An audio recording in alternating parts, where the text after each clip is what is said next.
bold. Part 1.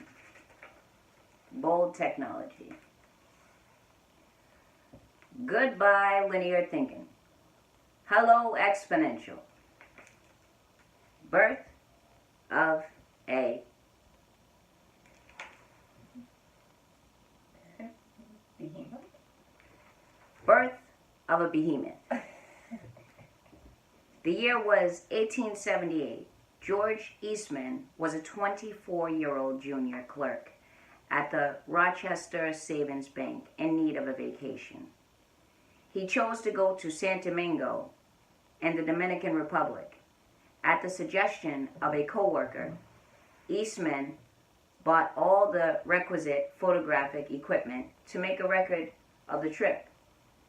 It was a lot of equipment: a camera as big as a Rottweiler, a massive tripod, a jug of water, a heavy plate holder, the plates themselves, glass tanks, an assortment of chemicals, and of course a large tent.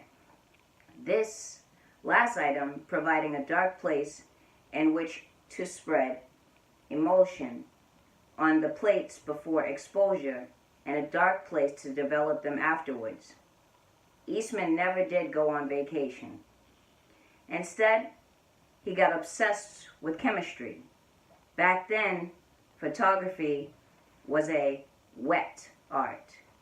But Eastman, who craved a more portable process, read about gelatin emulsions capable of remaining light sensitive after drying. Working at night in his mother's kitchen, he began to experiment with his own varieties. A natural-born thinker. A natural-born tinkerer. A natural-born tinkerer. Eastman took less than 2 years to invent both a dry plate formula and a machine that fabricated dry plates. The Eastman Dry Plate Company was born. More tinkering followed. In 1884, Eastman invented roll film. 4 years later, he came up with a camera capable of taking advantage of that roll.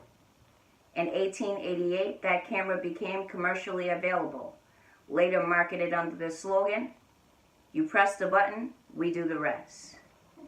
The Eastman Dry Plate Company had become the Eastman Company, but that name wasn't quite catchy enough. I was thinking the same. Totally. Eastman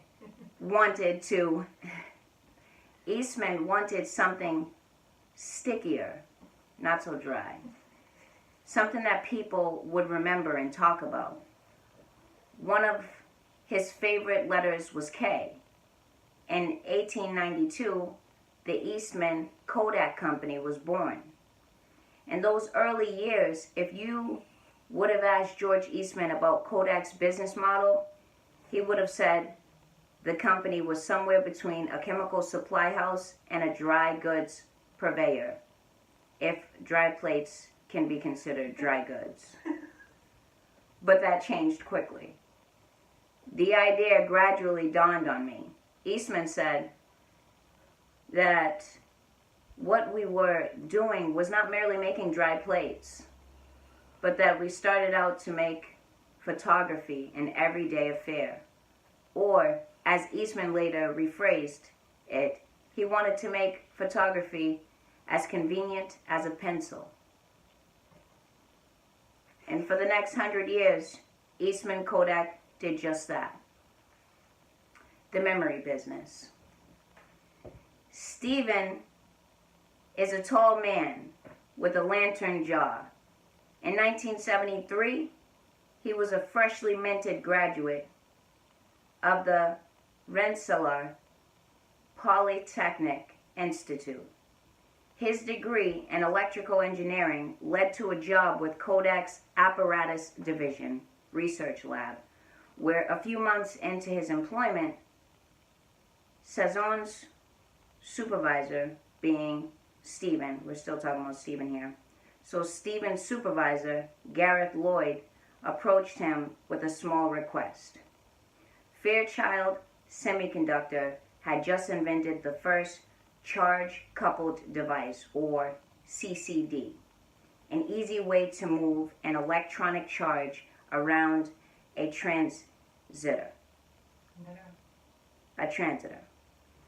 And Kodak needed to know if these devices could be used for imaging. Could they ever? In 1975, working with a small team of talented technicians, Stephen used CCDs to create the world's first digital still camera and digital recording device. Looking, as Fast Company once explained, like a 70s Polaroid crossed with a speak and spell. The camera was the size of a toaster, weighed in at 8.5 pounds, had a resolution of 0.01 megapixels, and took up to 30 black and white digital images, a number one chosen because it fell between 24 and 36 and was thus in alignment with the exposures available on Kodak's roll film. It also stored shots on the only permanent storage device available back then, a cassette tape. Still, it was an astounding achievement and an incredible learning experience. This is a portrait of Stephen.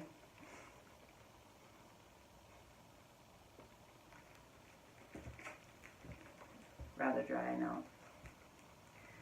When you demonstrate such a system, Sazon later said, that it has taken pictures without film and showing them on an electronic screen without printing them on paper inside a company like Kodak in 1976. You have to get ready for a lot of questions. I thought people would ask me questions about the technology. How'd you do this? How'd you make that work? I didn't get any of that. They asked me when it was going to be ready for prime time. When is it going to be realistic to use this? Why would anybody want to look at their pictures on an electronic screen? In 1996, 20 years after this meeting took place, Kodak had 140,000 employees and a $28 billion market cap. They were effectively a category monopoly. In the United States, they controlled 90% of the film market and 85% of the camera market. But they had forgotten their business model. Kodak had started out in a chemistry and paper goods business for sure, but they came to dominance by being in the convenience business. Even that doesn't go far enough. There is still the question of what exactly Kodak was making more convenient.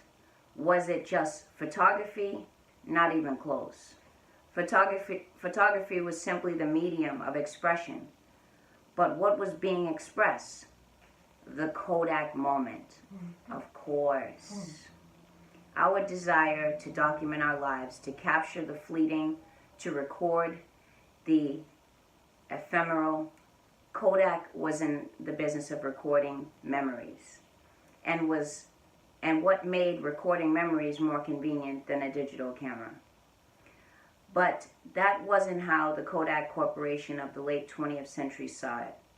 They thought that the digital camera would undercut their chemical business and photographic paper business, essentially forcing the company into competing against itself.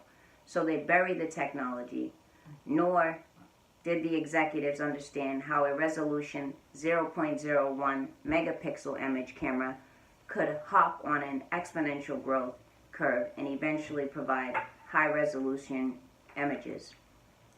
So they ignored it, instead of using their weighty position to corner the market. They were instead cornered by the market.